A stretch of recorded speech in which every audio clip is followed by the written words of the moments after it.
Channel Televisión, bajo la gloria de Dios.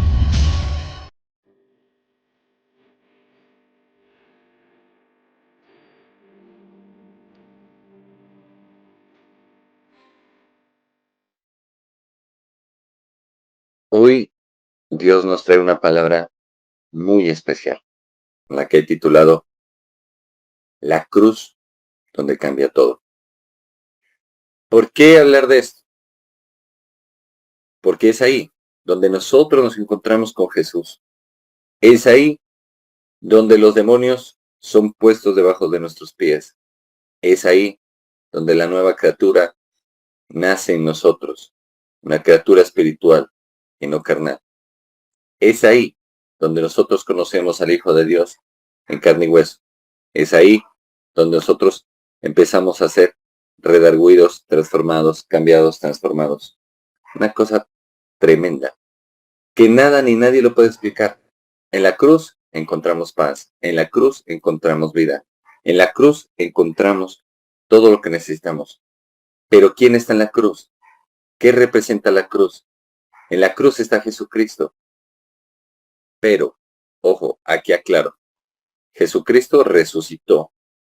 Él está sentado en este momento a la diestra de Dios Padre. Pero ¿quién fue a la cruz? Jesucristo. Su sacrificio nos da vida, paz, tranquilidad, salud, prosperidad. Nos da todo. Ahora, ¿qué simbolizaba la cruz? Muerte, maldición, destrucción. ¿Qué significaba la muerte? Castigo. Pero sin embargo, Jesús resignificó ese símbolo. La cruz la utilizaban los romanos para castigar y matar a sus peores adversarios, como para ponerlos como escarnio, para que los demás pueblos no busquen levantarse en contra del Imperio Romano. Entonces, mira, es tremendo. ¿Por qué? Porque en la primera imagen, a mano izquierda, encontramos la cruz, encontramos agua, encontramos un destello de la gloria de Dios. La cruz, símbolo del sacrificio de Jesucristo, lo cual ya les expliqué qué es lo que significaba. El agua, el bautismo en agua, el arrepentimiento de los pecados. Y la nube o la Shekinah de Dios, según los teólogos y los expertos, viene a ser como una representación de Jesucristo. Entonces, mire, todo está junto. Pero, ¿qué hay de especial en la cruz? O te voy a hablar de una manera más clara. ¿Qué hay de especial en el sacrificio que Jesús hizo por nosotros? Lo especial es que ya no dependeríamos de un año más de perdón, sino tendríamos una eternidad de perdón. Ya no dependeríamos de un sacerdocio corruptible, sino que tendríamos a nuestro sumo sacerdote incorruptible que nos entiende en todo y nos llevaría directamente al Padre a través de su sacrificio. También, ¿qué significaría? Que cada uno de nosotros ya tendría entrada libre delante del Padre. Usted no necesita venir a confesarse delante de mí para poder tener comunión con Dios. Usted no necesita traerme un macho cabrío o un becerro para degollarlo para el perdón de sus pecados. No, usted lo que necesita es creer en Jesucristo. No en un pastor, no en un profeta, no en un ministerio, no en un evangelio diferente al que predicaron los apóstoles. De hecho, el apóstol Pablo dice, aquel que predique un evangelio diferente, caiga en maldición. Entonces, mira, entendamos. Y la imagen a la derecha. Escucha bien esto. Dios está sanando lo que otros desprecian. Eso es lo que está haciendo contigo y conmigo. Y entonces encontramos la base bíblica en Jeremías, capítulo 30, versículo 17, cuando dice, cuando el mundo te marcó por tus heridas, Dios te llamó por tu destino. Él no solo cura tu dolor, te levanta el mismo lugar donde fuiste rechazado. En ese lugar es donde Dios te levanta. Tu historia no termina con vergüenza, sino con restauración. Eso es lo que Jesús consiguió en la cruz de Calvario, pero que muchos desconocen o desconocemos para que nadie se ofenda. Pero el asunto es el siguiente, que muchas veces nos volvemos fariseos. Nos olvidamos de dónde fue que nos sacó el Señor. Acuérdese, todas esas rumbas, todos esos vicios. Acuérdese cómo estaba su vida antes de Jesús. Y ahora revise a lo largo del trasegar de su vida cómo Jesús lo ha transformado, cómo te ha cambiado, cómo ha llegado y ha sanado tus heridas, ha llenado sus vacíos, cómo te ha limpiado. Entonces, cuando te acuerdes de eso, no juzgues a tu prójimo, porque Dios también puede tener misericordia de él. Y entonces vemos a un joven, a un hombre, que está harapiento, está mal vestido, está barbado. Así llegamos todos, como aquel hijo pródigo, ¿no es cierto? Oliendo mal, totalmente arruinados, desgraciados en la vida. Pero ese brazo que desciende del cielo para atacar nuestras vidas y transformarnos. Recuerde que uno de los nombres del Señor es brazo fuerte. Y entonces empieza a tocarnos con los destellos de su gloria y empieza a transformarnos, empieza a renovarnos y empieza a cambiar en nosotros lo que era imposible. Donde el hombre dijo, es imposible, no cambia, esto no va a pasar, esto que llega a Dios y empieza a transformarnos y empieza un proceso de restauración. Ahora, es necesario que nosotros entendamos esto. ¿Cómo va nuestro proceso de restauración? Mire, cuando Dios quiere hablarle a alguien, lo hace. Es que es impresionante. Él no se detiene. Solamente es el tiempo. Tiene que ser en el tiempo de Él. Entonces empieza a limpiarnos de las drogas, del alcohol, del homosexualismo, lesbianismo, prostitución, de las malas palabras. Pero muchas veces nos estancamos. Recuerde eso. ¿Cuándo podemos decir que termina este proceso? Escuche bien. Jamás va a terminar ese proceso. Solamente termina cuando nosotros muramos físicamente y subamos al cielo. Ahí ya no hay nada más que hacer. Lo que fue, fue. Llórelo si quiere. Pero no hay nada más que hacer. Como estuvo el proceso, Dios lo perfecciona para llevarnos. Entonces, miren, quiero que entendamos. Mira a este hombre. Tiene esos destellos de luz. Precisamente, uno de ellos está en la arteria. Si alcanzas a ver, en el brazo extendido. Limpiando nuestra sangre. Limpiando nuestras vidas. Limpiando nuestros genes y nuestra descendencia. Y Jesús llevándose todas esas maldiciones. Porque en la cruz del Calvario las cargó. Su paz, mejor dicho, para que Dios nos diera de su paz, a él le costó tormento, la corona de espinas.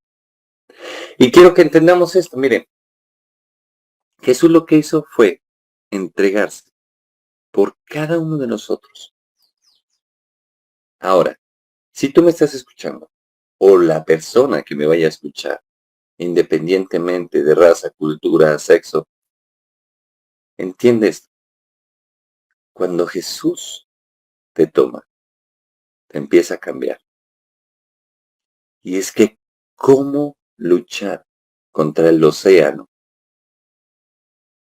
por más que sepas nadar, por más que seas aguerrido o aguerrida, finalmente las aguas te van a consumir.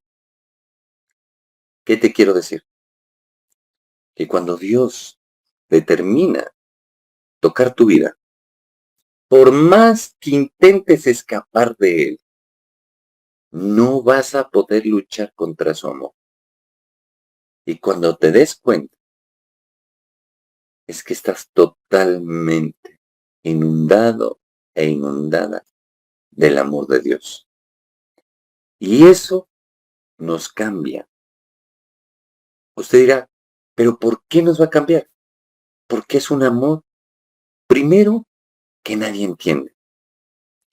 Porque lo justo sería que nosotros paguemos por lo que hemos hecho. Mas Dios no nos juzga, nos llena de su amor. Y entonces empieza a transformarnos. De todos recibíamos juicio, de nadie recibíamos misericordia. Y aquel que tiene la potestad de enviarnos al infierno, nos cubre con su amor. Entonces, es algo que uno dice, Dios, no entiendo. ¿Por qué eres así? Y es una de las cosas que el diablo le reclama. Porque dice, estos son menores que yo, y a ellos se los perdonas, y a mí ya me condenaste. Entonces, reflexionemos. Porque en esta tierra, quiero que entendamos este proceso. En esta tierra encontramos que el hombre es tripartito, espíritu, alma y cuerpo. Dice en, no me acuerdo bien si es en el libro de Colosenses o Proverbios, que dice que el cuerpo va a la tierra, porque polvo eres y polvo serás, o al polvo volverás. Escúchame bien. También dice que el espíritu es del dueño de los espíritus, o el padre de los espíritus, que es Dios Padre, y vuelve allá. Y dice que nuestra alma, ¿a quién va a pertenecer? Escuche bien. Eso es una cosa bien tenaz. ¿Por qué? Porque es que la gente no lo ha entendido. Y entonces, ¿qué es lo que pasa? Que llega y se hace aparte. ¿Ya? Y nosotros debemos entender esto. Que Dios quiere salvar y redimir nuestra alma. Y me detengo un poquito aquí, porque yo necesito que entendamos este proceso. El enemigo quiere llevarnos al infierno. Pero, ¿qué es lo que pasa? Que Dios quiere salvarnos. Dios quiere llenarnos.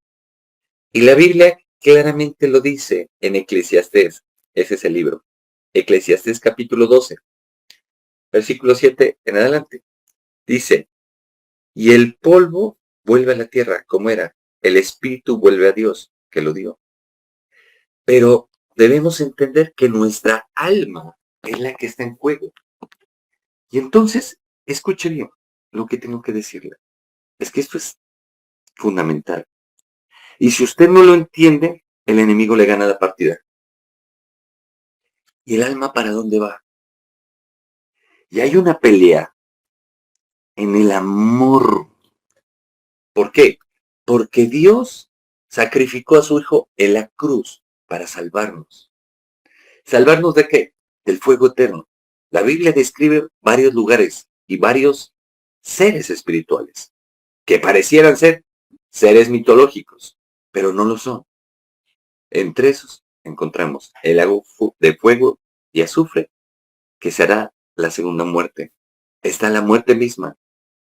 Está también en Napoleón, está el diablo y Satanás.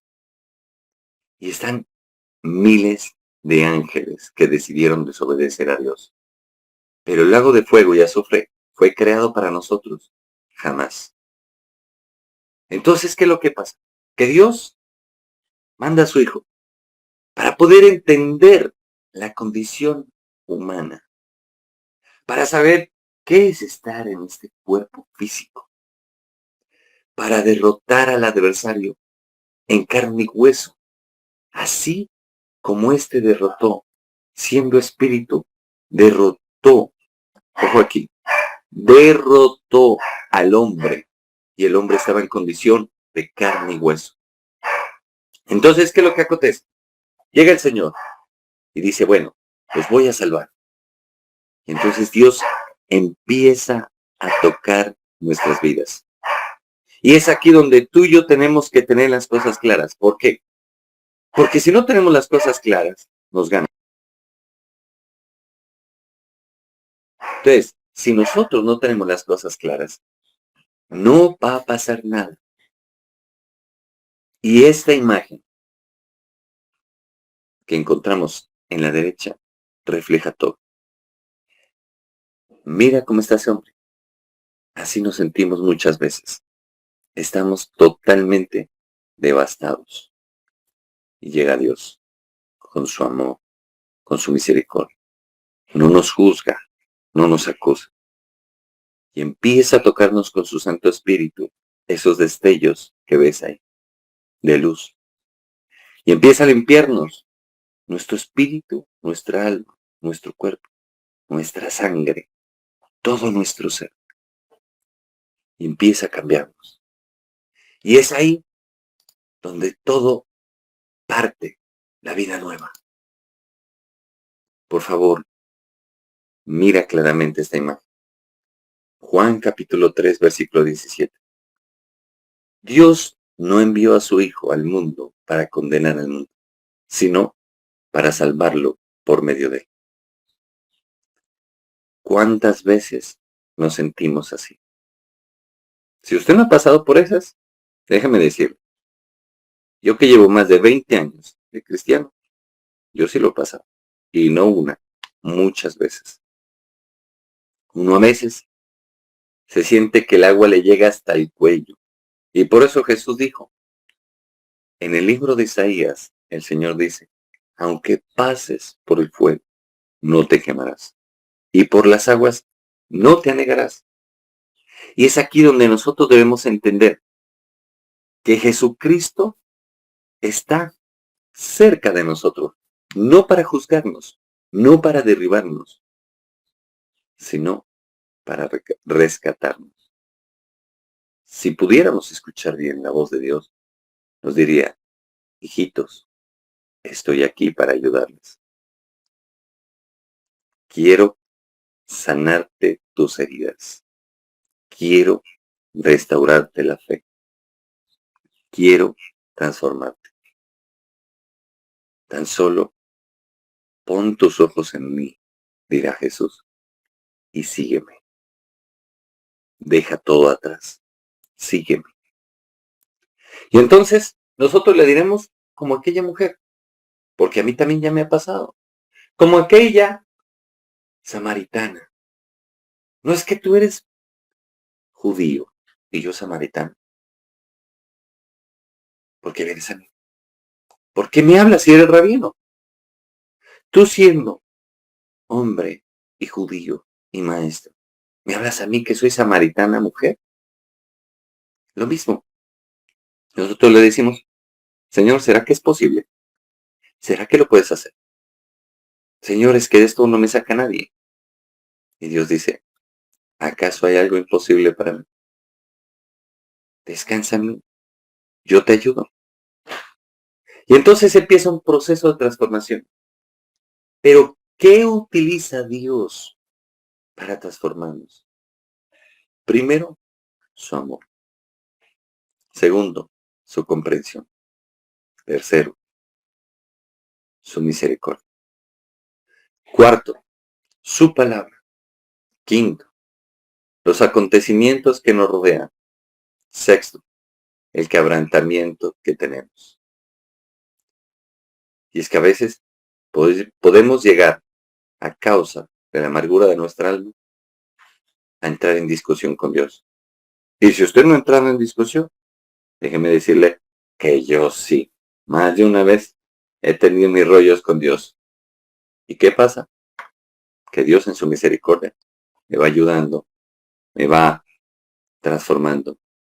Y lo más lindo, he visto como Él se pone en mis zapatos y con misericordia me acerca a Él. Lo mismo contigo, porque muchas veces nos sentimos solos. Estamos en medio de ese océano, a punto de ahogarnos. Y llega Dios y dice, no hay ningún problema, aquí estoy yo, no vas a perecer, ten paz. Mira, Jesús en la cruz, escuche bien, porque es que la gente no entiende esto, porque se le predica de otras cosas. Y entonces no entienden qué fue lo que compró Jesús en la cruz por nosotros, o qué llevó Jesús en la cruz por nosotros. Haz un listado, mira, ciertamente llevó nuestras enfermedades, enfermedades físicas, espirituales, anímicas. Segundo, dice, y sufrió nuestros dolores, o sea, Él llevó todas esas desgracias nuestras. Tercero, y nosotros le tuvimos por azotado. Mire lo que pasó. Jesús cargó con todas las cargas, valga la redundancia, las cargas genéticas, espirituales y físicas nuestras.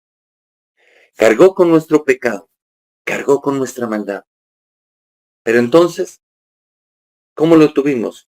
Como alguien que fue azotado, que fue herido por Dios. ¿Por qué? Porque la Escritura dice, maldito de Dios todo aquel que muera colgado en un madero. En un madero. Imagínense. Sin embargo, Jesús, por amor, fue a morir. Y dígame, todos tenemos que morir, pero es que depende qué tipo de muerte. Y la de Jesús fue demasiado dolorosa. Y entonces encontramos lo siguiente. Lo tuvimos por azotado, por herido de Dios y abatido. Escuche bien. Mas Dios nos explica en su palabra. Mira, mas Él herido fue por nuestras rebeliones. ¿Las rebeliones qué son? Los pecados ancestrales o generacionales. Esos demonios que usted ve que dominan una casa y se repitan continuamente, se repiten y se repiten y se repiten. Esos son aquellas rebeliones. Molido por nuestros pecados. O sea, ya no el pecado de nuestros antepasados, sino el propio, el nuestro. El castigo de nuestra paz fue sobre él. ¿Cuántos que no teníamos paz y que llegó Jesús y nos dio paz? Eso a él le costó la vida. Ojo, dice, y por su llaga fuimos nosotros curados. Mire, a lo largo y ancho de mi experiencia espiritual, como creyente, como profeta, como pastor, como director de un ministerio, mire, he visto tanta gente, pero tantísima gente, que va, asiste y solo va por la liberación, solo va por la bendición de Dios, solo va por la sanidad. Y uno después de eso ve esas vidas como si nada o peor. ¿A cuántos no he visto caerse al piso siendo libres de un demonio que los atormentaba, y llegó Jesús y los liberó. Y ahora vaya y mire sus vidas, como si nada hubiera pasado, o peor. ¿Qué me ha enseñado Dios? Y por eso es que escribí la tesis de maestría en teología respecto a ese asunto.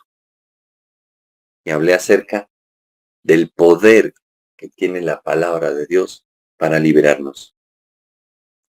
¿Por qué? Porque he visto a miles, millones. Usted no sabe cuánta gente hemos visto. Mucha gente piensa como pensaba Naamán, el sirio. Ahora va a entrar el profeta, alzará su voz al cielo, impondrá sus manos sobre mí y seré sano. Y muchas veces me toca decirle, ofrezco, llámame, oramos, ministramos liberación por el celular. ¿Cómo es eso posible? Eso no se puede. Sí se puede. Te lo voy a decir. ¿Sabes por qué? Porque no soy yo el que libera. El que libera se llama el Espíritu Santo de Dios y Jesucristo. Ellos son los que liberan.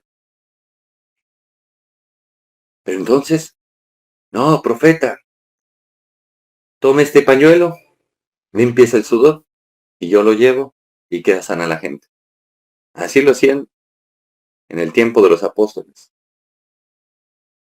Pero sabes, el Espíritu Santo nos lleva a entender de que no es el manto, no es el pañuelo, no es el hombre, es Él que liberta.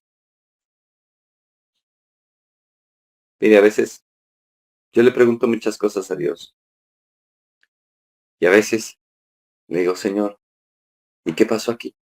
Yo vi cómo esta persona estaba poseída por el mismo diablo y lo liberaste. ¿Y qué pasó ahí? Me dice, el corazón. Si la gente entendiera o entendiéramos para que nadie se ofenda, si nosotros entendiéramos qué fue lo que hizo Jesús en el madero, comprenderíamos que no hay sacrificio más grande que ese, que no hay amor más completo que el que Dios nos dio a través de Jesús. Que solamente es ese amor el que nos va a transformar. Todos veían a Jesús en la cruz y lo tomaron como si estuviera solo, como si hubiera sido un perdedor, como si hubiera sido un charlatán y demás. Existió gente que se regresó por el camino de Maús. Jesús tuvo que ir a recoger a todos, a los que venían por el camino de Maús, se les apareció. A los discípulos se les apareció. A Tomás le tuvo que decir, aquí están mis llagas y mete tu mano en mi costado. Cree, no seas incrédulo. Los hombres, todos, le fallamos a Jesús. Y le digo, le fallamos, no es porque yo haya vivido en esa época. Digo que le fallamos porque como todos nosotros cometemos errores. Y nosotros mismos somos los que muchas veces le fallamos ante su propósito, ante su amor, ante su misericordia. Pero Jesús está ahí, diciéndonos, si quieres ser mi discípulo, toma esa cruz. Carga tu cruz. Niégate a ti mismo y sígueme. El problema es que muchas veces amamos más lo que somos o lo que tenemos que al mismo Hijo de Dios. Y eso lo he visto por vidas. por cantidades. ¿A cuántos he escuchado? Yo amo a Dios. Es que sin Dios no puedo vivir. Mentiras. Entonces, mira, el mismo Señor nos está llamando a esa comunión íntima. Nos está diciendo, yo llevé todo, todo eso que tú tienes, que no te deja en paz. Yo ya lo llevé, lo pagué con mi vida. Todo eso ya no es más sobre ti, porque yo morí por ti. Ahora quiero que recibas de mi vida. Quiero que recibas de mi espíritu. Es más, muchas veces nosotros estamos ahí y sabemos que Dios tiene un propósito con nosotros y le fallamos. Y los propósitos se quedan como estancados. Y el Señor nos dirá, te espero aquí, aquí, aquí. Súbete a la cruz y vamos a hablar, como hablé con aquellos ladrones. Tienes dos opciones. Ser como aquel ladrón que reconoció sus errores, pidió misericordia y hoy está conmigo en el paraíso.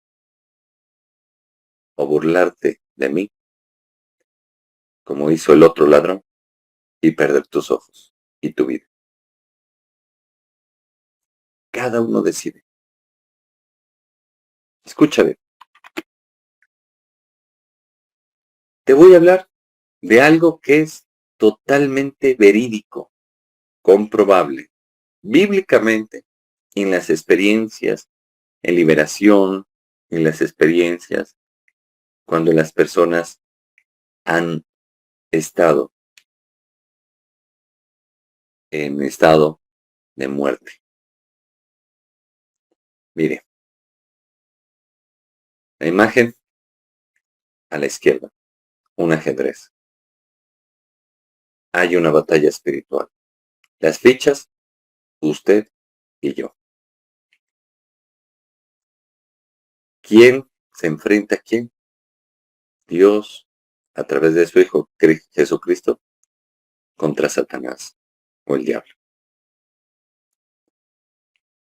En la parte izquierda, escúchame, el mensaje dice claramente, no juegues a ser cristiano, pues el diablo no juega a ser diablo. El diablo se fue, lanza en ristre contra Dios. Él ya está condenado. Y él no quiere irse solo al infierno. Te quiere llevar a ti y a mí, al que más pueda llevarse. Porque él sabe cómo ama Dios al ser humano. ¿Cómo lo sabe? Luzbel, quien era un querubín protector, tenía cargo no solamente la alabanza, sino también cuidar la gloria de Dios. Fue el ángel que fue asignado para proteger a Jesús, el árbol de la vida. Y sin embargo, él estando tan cerca, se cayó. Y si usted dirá, ¿y dónde está eso?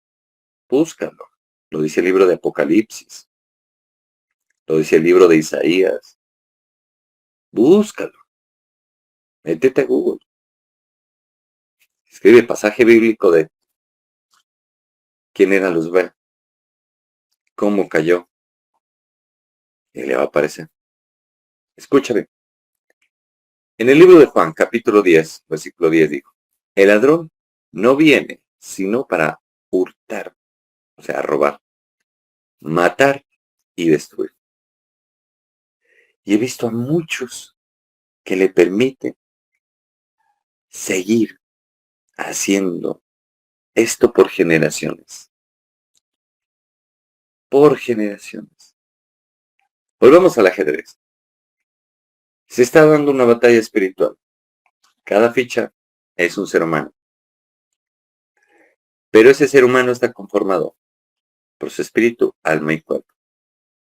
El enemigo utiliza las emociones, los sentidos físicos y demás, para decirte que todo está perdido, para decirte que estás joven, que vas a dedicar tu vida a Dios, que qué vas a empezar a aplicar la palabra de Dios.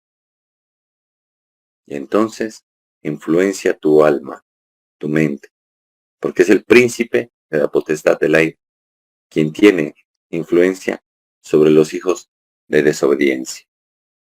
He visto muchos que dicen, Señor, yo estoy sujeto a ti y a tu autoridad. Y se van lanzando ristre en contra de la palabra de Dios y todo lo que quiera decir la palabra de Dios. Si los ponen a hacer bien, que no. Yo con este líder no, con este pastor no, con este profeta no. Que hay problemas de rebeldía en el corazón. Escucha bien. ¿Qué dice? ¿Que va a predicar fulano, que va a predicar sotano? No, si el pastor predica, sí, si no, no. ¿Qué hay? Problemas acá en el corazón. Jesús dijo, aprended de mí, que soy manso y humilde. Escuche bien. Satanás va a buscar, robar, matar y destruir. ¿A quiénes? A todos los que les dé lado.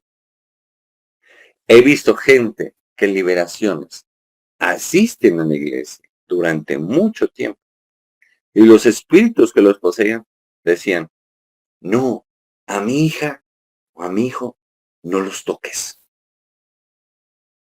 Y uno dice, pero ¿cómo así? Si este lleva 30 años en el Evangelio. Efesios capítulo 2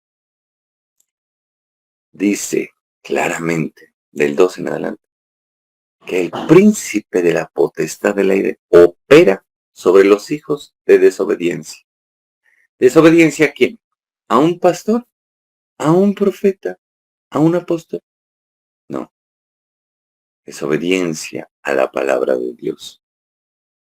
Y entonces, uno dice, ah carambas, ¿cómo ha cambiado este cuento? No es que acá haya cambiado. Lo que pasa es que en las iglesias no se habla de esto. Y entonces te dicen, ¿tú estás pecando? Pero es que tú eres hijo, eres hija. Sí, pero hijo e hija ¿de quién? Job capítulo 1. Y vinieron los hijos de Jehová a presentarse delante de Jehová, entre los que se encontró Satanás. Hijo o hija ¿de quién? Por eso Jesús fue muy claro. Dijo, por sus frutos, no por lo que digan, por sus frutos, dicho en nuestras palabras, por sus hechos los conoceréis. Entonces, para que nadie se me vaya a endurecer el corazón, escuche bien lo que tengo que decir. No busque ver los hechos de otra persona. Póngase usted, así como yo me pongo, a la luz de la palabra. Y por nuestros hechos vamos a saber, hijos de quiénes somos.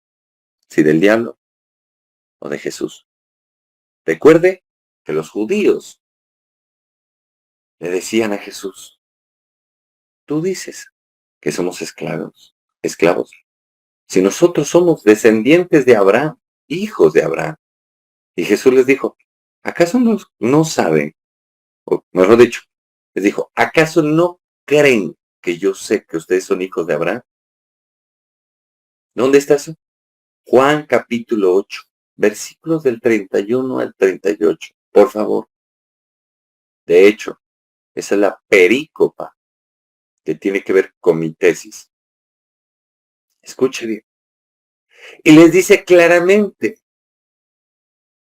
vosotros sois hijo de vuestro padre el diablo, porque me queréis matar, porque mis palabras no hayan cabida en vuestros corazones. Entonces mire cómo es esto de tremendo. Esto es bien poderoso. Y la gente no quiere entender esto. ¿Sabe por qué? Porque todos queremos aparentar de que somos hijos de Dios. La misma Biblia dice, de la sinagoga de Satanás traeré a los que dicen, a los que dicen ser de Dios y no lo son. Haré que reconozcan que tú eres mío. Entonces, mira, esto es bien tremendo. Nosotros debemos entender por qué. Esto es tremendo, es bien complejo. Entonces, ¿qué es lo que pasa? Cuando Jesús vino, se dio a conocer por sus hechos. Por eso, cuando Juan el Bautista le preguntó, ¿acaso eres tú el que estábamos esperando, el que había de venir? ¿Y qué le dijo?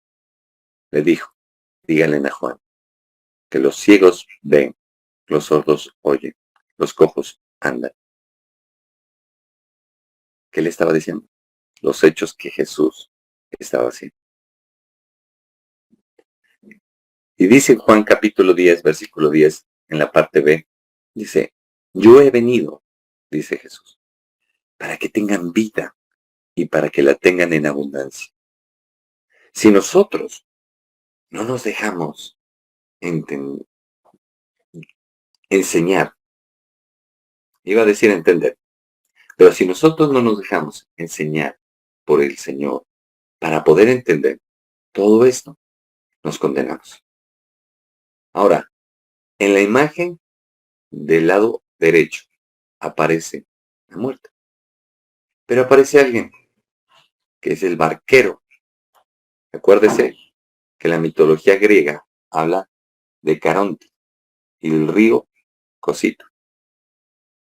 Caronte era el que transportaba, el barquero que transportaba a las almas que tenían que pasar al inframundo. El que no, se quedaba vagando por ahí durante 100 años, sin paz y sin descanso. ¿Qué tocaba darle a Caronte? Una moneda de oro. Por eso los enterraban con 2 monedas en sus ojos, una en cada ojo, monedas de oro, para que pudieran atravesar el más allá.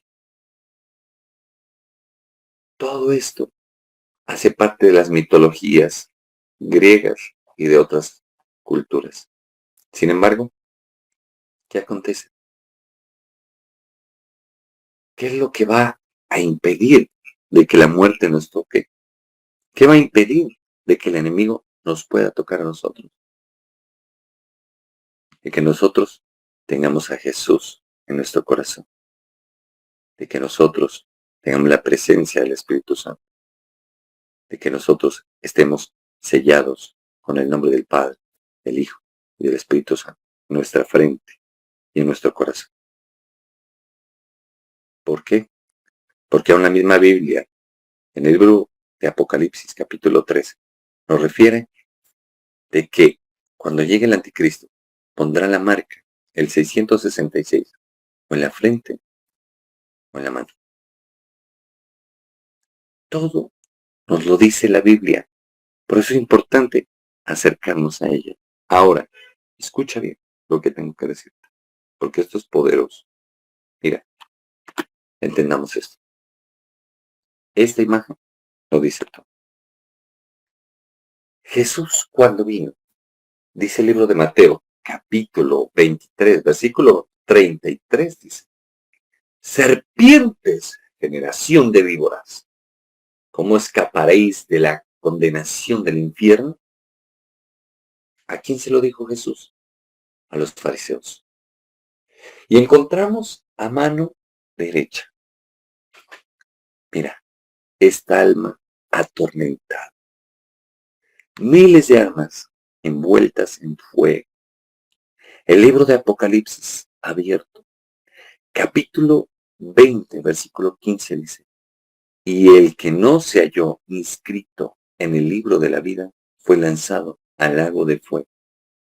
Entendamos, el lago de fuego y de azufre, que es una prisión. La muerte segunda. La muerte primera es la muerte física. La muerte segunda es la muerte espiritual. Allá la gente es atormentada. ¿Dónde queda el infierno? En el centro de la tierra.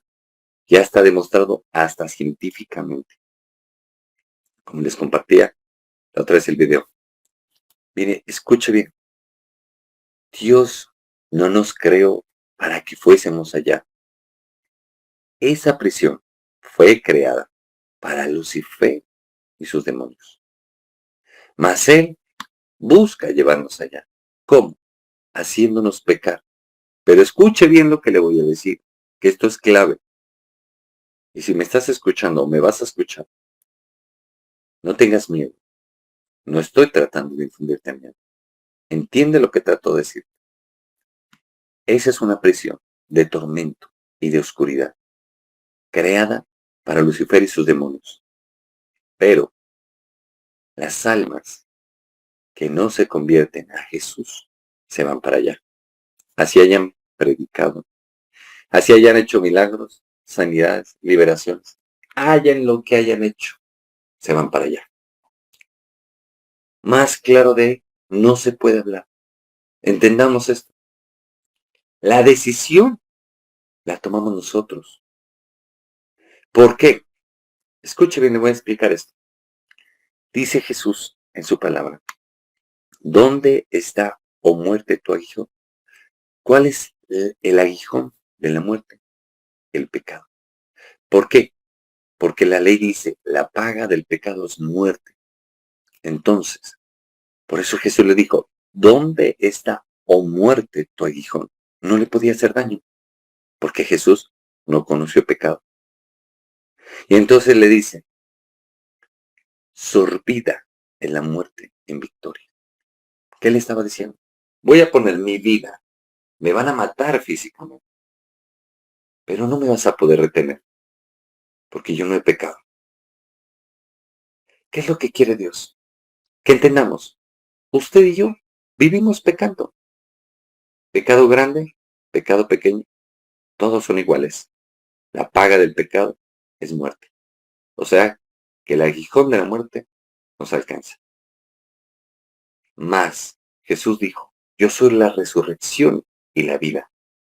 El que cree en mí, aunque esté muerto, vivirá.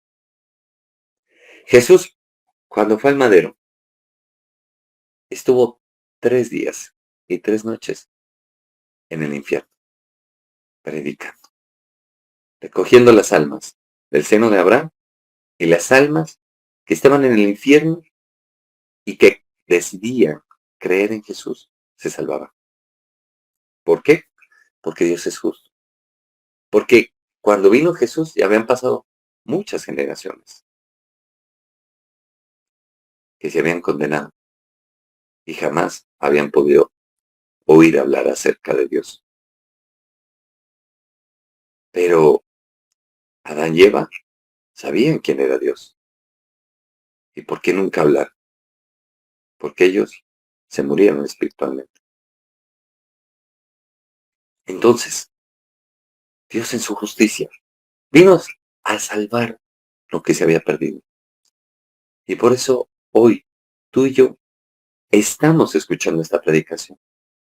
Y si oyes o si estamos oyendo esta predicación, no endurezcamos nuestro corazón.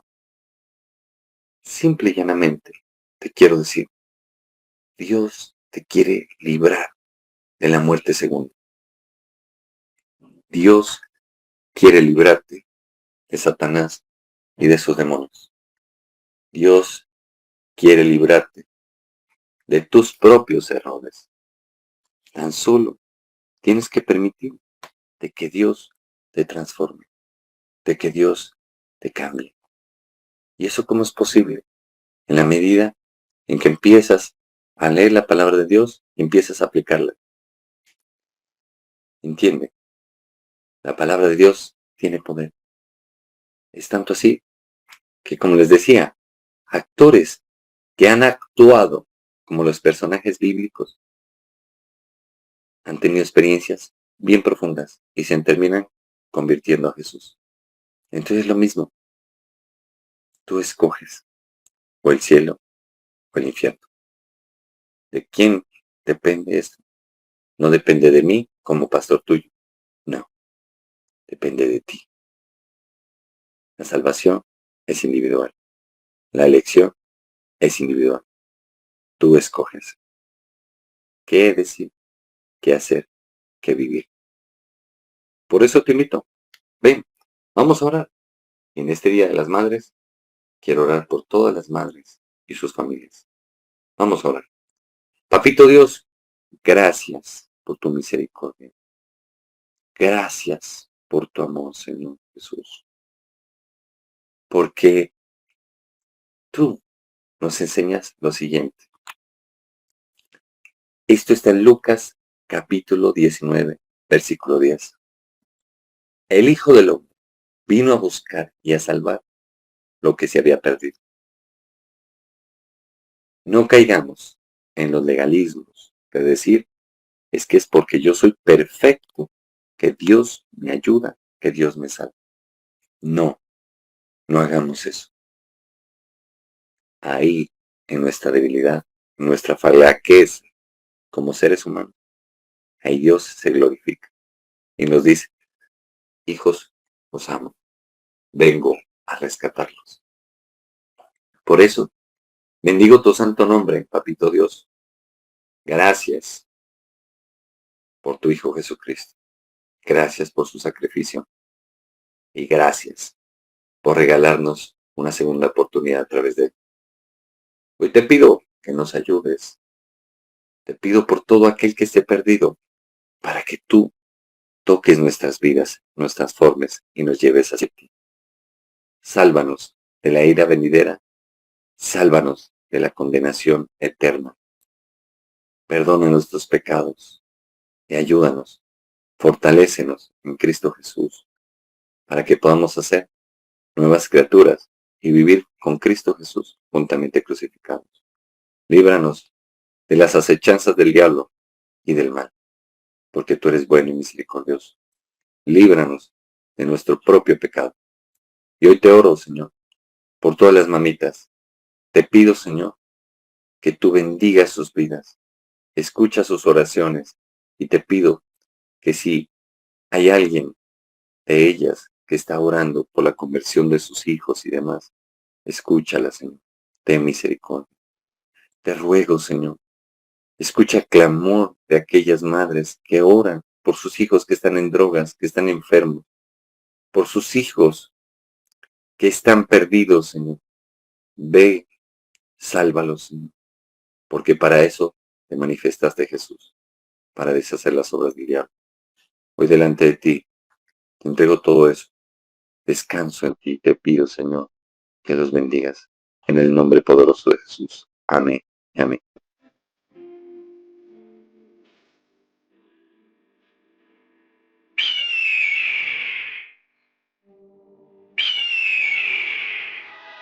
Chadai Televisión, bajo la gloria de Dios.